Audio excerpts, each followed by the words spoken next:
Hospital में मतलब हम भर्ती थे तो मेरी बहन आई थी मतलब मुझे खाना देने। तो मतलब हम लोग बाहर बैठ के खाना खा रहे थे तो मतलब पुलिस की वर्दी में एक आदमी आया। எல்லாருமே நல்லா இருக்கீங்களா?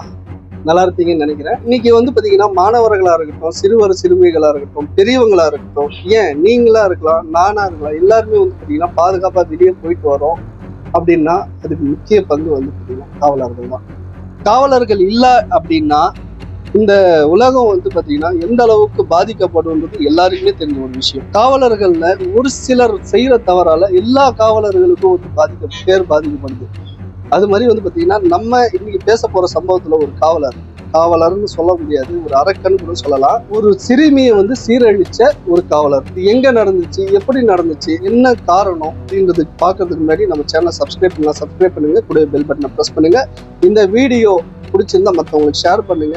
அப்பதான் வந்து பாத்தீங்கன்னா இது மாதிரி சம்பவங்கள் நடக்காம இருக்க உதவியா இருக்கும். அங்க வீடியோக்குள்ள போலாம். இன்னைக்கு நம்ம பேச போறது சாதாரண ஒரு குற்ற சம்பவம் இல்ல, ஒரு குடும்பத்தின் வாழ்க்கையை சிதைத்த, குழந்தையின் எதிர்கால பறித்த ஒரு சம்பவம். மக்களை பாதுகாக்க வேண்டிய பொறுப்பில் இருக்கக்கூடிய ஒருவர் மீது எழுந்துள்ள குற்றச்சாட்டு. இந்த சம்பவம் எங்க நடந்துச்சு அப்படின்னா உத்தரப்பிரதேசம் கோரக்பூர் அப்படின்ற மாவட்டத்தில் தான் நடந்துச்சு. இந்த வழக்குல அபிஷேக் யாதவ் அப்படின்ற ஒரு காவலர் கைது செய்யப்பட்டிருக்காரு. தற்சமயம் பாத்தீங்கன்னா இந்த விசாரணை நடந்துட்டு இருக்கு. நீதிமன்றம் பொறுப்பெடுத்து இதற்கான தீர்ப்பு வழங்கும். அதுக்கு முன்னாடி வந்து பாத்தீங்கன்னா இது வரைக்கும் நடந்த குற்ற சம்பவத்தை வச்சியும், போலீசார் வந்து கொடுத்திருக்கிற பேட்டியை வச்சும், நடந்த சிசிடிவி காட்சியை வச்சும் தான் இந்த சம்பவத்தை பத்தி நம்ம பேச போறோம். நாடே வந்து அதிர்ச்சி அடைந்திருக்குன்னு கூட சொல்லலாம். ஏன்னா இந்த சம்பவம் அந்த அளவுக்கு வந்து பாத்தீங்கன்னா மக்கள் மனதை அதிர்ச்சியில ஆழ்த்திருக்கு. இது வரைக்கும் நம்ம வீடியோ சப்ஸ்கிரைப் பண்ணுங்க, கூட பெல் பட்டன் பிரஸ் பண்ணுங்க. இந்த வீடியோ மற்றவங்களுக்கும் ஷேர் பண்ணுங்க. அப்பதான் வந்து பாத்தீங்கன்னா இது மாதிரி சம்பவங்கள் நடக்கிறத நம்மளால தடுக்க முடியும். உத்தரப்பிரதேச மாநிலம் கோரக்பூர் அப்படின்ற பகுதியில வந்து பாத்தீங்கன்னா ஒரு மருத்துவமனை இருக்கு. அந்த மருத்துவமனையில 12 வயசு சிறுமியை வந்து பாத்தீங்கன்னா அட்மிட் பண்ணிருக்காங்க. உடல்நிலை குறைவால அட்மிட் பண்ணிருக்காங்க. அந்த சிறுமியோட அம்மா வந்து பாத்தீங்கன்னா பிரெக்னெண்டா இருக்காங்க. டெலிவரி டைம்ல அப்ப என்ன பண்றாங்கன்னா அவங்க அந்த சிறுமிக்கு வந்து சாப்பாடு எடுத்துட்டு போறதுக்காக அந்த சிறுமியோட தங்கை 10 வயது சிறுமி அவங்க கிட்ட, அந்த சிறுமி கிட்ட கூப்பிட்டு, அம்மா இந்த சாப்பாடு உடம்பு சரியில்லை அக்காவுக்கு, நீ போயிட்டு ஆஸ்பத்திரியில சாப்பாடு கொடுத்துருவா பக்கத்துல, அதாவது சிறுமியோட வீடும் ஆஸ்பத்திரி பக்கத்துல இருந்ததா சொல்லப்படுது, நடந்து போற தூரத்துல இருக்கிறதா சொல்றாங்க. அப்ப வந்து பாத்தீங்கன்னா இந்த தாய் வந்து பாத்தீங்கன்னா அந்த சிறுமி கிட்ட சாப்பாடு பேக் பண்ணி அக்கா கிட்ட கொண்டு போய் கொடுத்துட்டு வா அப்படின்னு சொல்றாங்க. இந்த சிறுமியும் வாங்கிட்டு அந்த ஆஸ்பத்திரிக்கு போறாங்க. அந்த அக்கா கூட இருந்து டைம் ஸ்பெண்ட் பண்ணிட்டு சாப்பாடு எல்லாம் சாப்பிட்டு முடிச்ச உடனே அக்காட்ட நல்ல விதமா பேசியிருக்காங்க. ஏன்னா அந்த சிறுமியும் பேட்டி கொடுத்துருக்காங்க. அதே நல்ல விதமா பேசிட்டு அக்கா நான் வீட்டுக்கு கிளம்புறேன்னு அந்த சிறுமி வந்து இப்ப அதாவது 12 வயது சிறுமி என்ன சொல்லியிருக்காங்க, நீ பத்திரமா போமா அப்படின்னு சொல்லியிருக்காங்க. சரின்னு சொல்லிட்டு அந்த சிறுமி வெளியே வந்திருக்கு. அந்த 10 வயது சிறுமி வெளியே வந்த உடனே வந்து பாத்தீங்கன்னா வீட்டுக்கு போறாங்க. ஆனா வந்து பாத்தீங்கன்னா வீட்டுல 10 மணி ஆகியும் அந்த சிறுமி வரல. அவங்க அம்மா வந்து அங்க இங்க எல்லா இடத்துலயும் தேடுறாங்க. தேடி வந்து பாத்தீங்கன்னா அந்த சிறுமியை காணோம். உடனே என்ன பண்ணுறது, நைட் 12 மணி வரைக்கும் தேடி பார்த்துட்டு அந்த டைம்ல வந்து பாத்தீங்கன்னா போலீஸ் ஸ்டேஷன்ல இது மாதிரி வந்து என்னோட சிறுமியை காணோம் அப்படின்னு சொல்லி புகார் கொடுக்குறாங்க.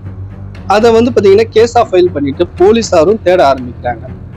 தேட ஆரம்பிக்கும் போது 300 சிசிடிவி, அந்த பகுதியை சார்ந்த 300 சிசிடிவி வந்து ஆராய்ஞ்சு பாக்குறாங்க. பகுதியில் இருக்கிற சிசிடிவி ஆராய்ஞ்சு பார்க்கும்போது போலீஸாருக்கு ஒரு க்ளூ கிடைக்கும். அதாவது வந்து பாத்தீங்கன்னா அதே ஆஸ்பத்திரிக்குல இருந்து அந்த சிறுமி வெளியே வராங்க. வெளியே வரும்போது ஒரு காவலர், அதாவது 112 நம்ம இங்க எப்படி 100 அது மாதிரி 112ல வேலை செய்யற ஒரு காவலர் வந்து பாத்தீங்கன்னா அந்த சிறுமிய கூட்டிட்டு போறாரு. ஒரு காவலர் கூட்டிட்டு போற மாதிரி ஒரு சிசிடிவி பதிவாகுது.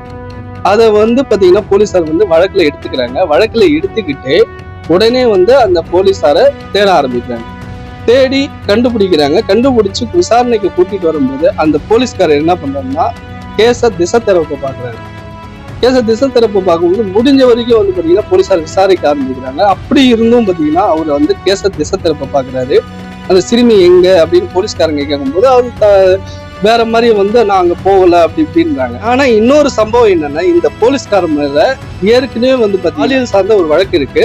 அந்த வழக்குல இந்த போலீஸ்காரர் வந்து பாத்தீங்கன்னா சஸ்பென்ஸ்ல இருந்திருக்கதா சொல்றாங்க. சஸ்பென்ஸ்ல இருந்த இந்த போலீஸ்காரரு சஸ்பென்ஷன் முடிஞ்சு வேற ஒரு டியூட்டில இருந்து இவரை வந்து டிரான்ஸ்பர் பண்ணி 112ல அவரை போட்டிருக்காங்க. அந்த 112ல இருந்தவருக்கு அதே 2 வயதுல ஒரு பொண்ணு இருக்கு. அதாவது வந்து பாத்தீங்கன்னா போலீஸ்காரங்க விசாரணை பண்ணும்போது என்ன சொல்றாரு, முடிஞ்ச வரைக்கும் விசாரிச்சு பாக்குறாங்க. அவர் பதில் சொல்ற மாதிரி தெரியல. அதுக்கப்புறம் போலீஸ் ஸ்டைல்ல விசாரணை பண்ண ஆரம்பிக்கிறாங்க. அப்பதான் வந்து பாத்தீங்கன்னா இந்த ஆள் சொல்ல அதாவது அந்த அரக்கன் வந்து சொல்ல ஆரம்பிக்கிறாப்ல, இது மாதிரி வந்து பாத்தீங்கன்னா இந்த சிறுமியை நான் தான் கூட்டிட்டு போனேன், பக்கத்துல இருக்கிற ஆத்துக்கிட்ட கூட்டிட்டு போய் பாலியல் தொந்தரவு கொடுத்தேன் அப்படின்ற மாதிரி ஒத்துக்கிறாரு. அதுக்கப்புறம் வந்து பாத்தீங்கன்னா போலீஸ்காரங்க அந்த ஸ்பாட்டுக்கு அவரை கூட்டிட்டு போறாரு. அந்த போலீஸ்காரரை கூட்டிட்டு போயிட்டு அந்த இடத்துல இருக்கிற எல்லா இடத்தையும் ஆராய்ஞ்சு பார்க்கும்போது அந்த இடம் வந்து பாத்தீங்கன்னா ஒரு ஆத்துக்கு பக்கத்துல ஒரு சுடுகாடு இருக்கு.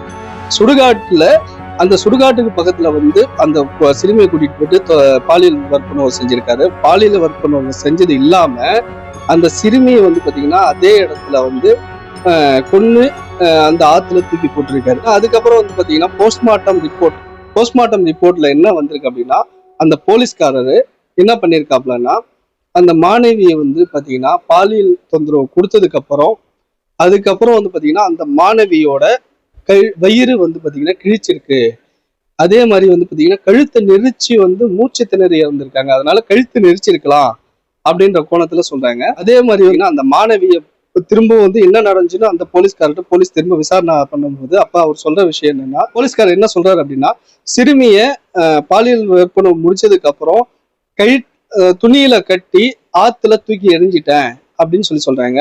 அதன் ரீதியா திரும்பவும் வந்து பாத்தீங்கன்னா போஸ்ட்மார்ட்டம் ரிப்போர்ட் செக் பண்ணும்போது அந்த சிறுமியை வந்து பாத்தீங்கன்னா தண்ணியில தூக்கி எரியும் போது ஒரு கல்லுல அடிபட்டு தலையில அடிபட்டு பலமா காயம் ஏற்பட்டு அங்கேயே தண்ணியில மூச்சு திணறி இறந்திருக்கலாம், தண்ணிக்கு பக்கத்திலேயே இருந்திருக்கலாம் அப்படின்ற மாதிரி சொல்றாங்க. அது மட்டும் இல்லாம சிறுமியோட பிறப்புறுப்பை சிதைக்கப்பட்டிருக்குன்னு சொல்றாங்க.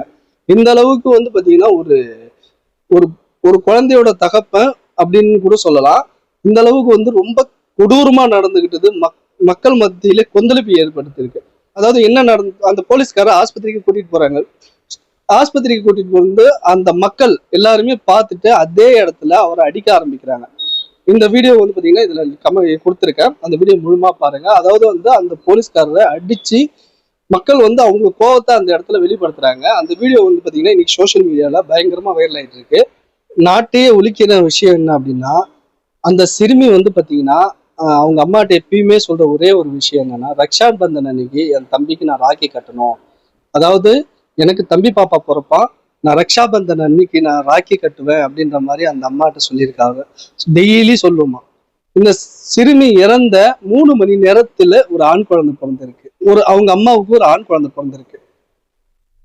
அந்த சிறுமி வந்து டெய்லி அவங்க அம்மா கிட்ட என்ன சொல்லுவாங்க அப்படின்னா, அம்மா எனக்கு வந்து இந்த ரக்ஷா பந்தனுக்கு முன்னாடி எனக்கு ஒரு தம்பி பாப்பா வந்துருவான், நான் ரக்ஷா பந்தன் அன்னைக்கு என் தம்பிக்காக நான் வந்து ராக்கி வாங்கி வச்சிருக்கேன், நான் தான் ராக்கி முதல்ல கட்டுவேன், அக்கா கட்டக்கூடாது அப்படின்ற மாதிரி எல்லாம் டெய்லி, அதாவது ஒரு நாள் விடாம அந்த பொண்ணு சொல்லிட்டு இருக்குமா. அவங்க அம்மா வந்து இந்த விஷயத்த சொல்லிட்டு கதறும் போது அங்க இருந்த அத்தனை பேருக்குமே வந்து பாத்தீங்கன்னா கண் கலங்கிடுச்சின்னு கூட சொல்லலாம். அதே மாதிரி வந்து பாத்தீங்கன்னா இந்த போலீஸ்காரரோட மனைவிய விசாரிக்கிறாங்க. மீடியா எல்லாம் போயிட்டு அவங்க மனைவி விசாரிக்கும் போது என்ன சொல்றாங்க அப்படின்னா, ஏற்கனவே இது மாதிரி சம்பவங்கள்ல நிறைய சம்பவங்கள்ல இந்த நபர் ஈடுபட்டதாகவும் அவங்க மனைவிக்கும் அவருக்கும் அடிக்கடி வந்து பாத்தீங்கன்னா இது மாதிரி சம்பவத்துல சண்டை ஏற்பட்டதாகவும் இவங்க சொல்ற ஒரே ஒரு வார்த்தை, நமக்கும் ஒரு பெண் குழந்தை இருக்கு, இது மாதிரி எல்லாம் நடந்துக்காதீங்கன்னு எவ்வளவு சொல்லியிருக்காங்க. அது மட்டும் இல்லாம இனிமே வந்து இவரு ரிமாண்ட் ஆகி திரும்ப பெயில்ல வந்தாலும் சரி, அவர் வெளியே வந்தாலும் சரி, நான் கண்டிப்பா வந்து அவரை ஏத்துக்கவும் மாட்டேன், அவர் கூட நான் வாழவும் மாட்டேன், நானா இருக்கட்டும் என் குழந்தையா இருக்கட்டும் வாழ மாட்டாங்க அப்படின்ற மாதிரி வந்து பாத்தீங்கன்னா அவங்க உருகி போய் சொல்லியிருக்காங்க. எங்களோட கேள்வி என்ன அப்படின்னா, இது மாதிரி சம்பவத்துல நிறைய தடவை வந்து பாத்தீங்கன்னா இவர் வந்து போலீஸ் கிட்ட சிக்கியிருக்காரு, இவர் போலீஸ்ல வேலை செஞ்சுக்கிட்ட சிக்கியிருக்காரு. இவருக்கு வந்து பாத்தீங்கன்னா இது மாதிரி போலீஸார் வந்து இது மாதிரி சம்பவத்துல ஈடுபட்டதால அவர் வந்து சஸ்பென்ஸும் பண்ணியிருக்காங்க, வானும் பண்ணியிருக்காங்க. அப்படி இருந்தும் அவங்கள வந்து பாத்தீங்கன்னா இது மாதிரி திரும்ப போலீஸ் வேலையில சேர்த்துக்கிட்டது ரொம்பவும் பாத்தீங்கன்னா மனதை உறுக்கக்கூடிய சம்பவமா இருக்கலாம். இதுக்கப்புறம் பாத்தீங்கன்னா அவரை வந்து வேலையை விட்டு நீக்கிடுவாங்க அப்படின்றது எல்லாருக்குமே வந்து எதிர்பார்ப்பா இருக்கு. இதை தொடர்ந்து உங்களுக்கு என்ன கருத்து தோணுதோ அதை வந்து பாத்தீங்கன்னா கமெண்ட்ல எங்களோட கோணத்துல எங்களை பொறுத்தவரை இந்த போலீஸ்காரருக்கு கடுமையான தண்டனை கிடைக்கணும். அப்பதான் பாத்தீங்கன்னா நிறைய பேர் இது மாதிரி தவறுகள் செய்ய மாட்டாங்க அப்படின்றது எங்களோட நோக்கம். உங்களுக்கு என்ன தோணுதோ அதை கமெண்ட்ல சொல்லுங்க. இந்த வீடியோ வந்து முடிஞ்ச வரைக்கும் நிறைய பேருக்கு ஷேர் பண்ணுங்க. அப்பதான் வந்து பாத்தீங்கன்னா இது மாதிரி சம்பவங்கள் நடக்காம இருக்கணும். இது வரைக்கும் நம்ம சேனலை சப்ஸ்கிரைப் பண்ணாதவங்க சப்ஸ்கிரைப் பண்ணுங்க, கூட பெல் பட்டனை பிரஸ் பண்ணுங்க. தேங்க்ஸ் ஃபார் வாட்சிங். நன்றி, வணக்கம்.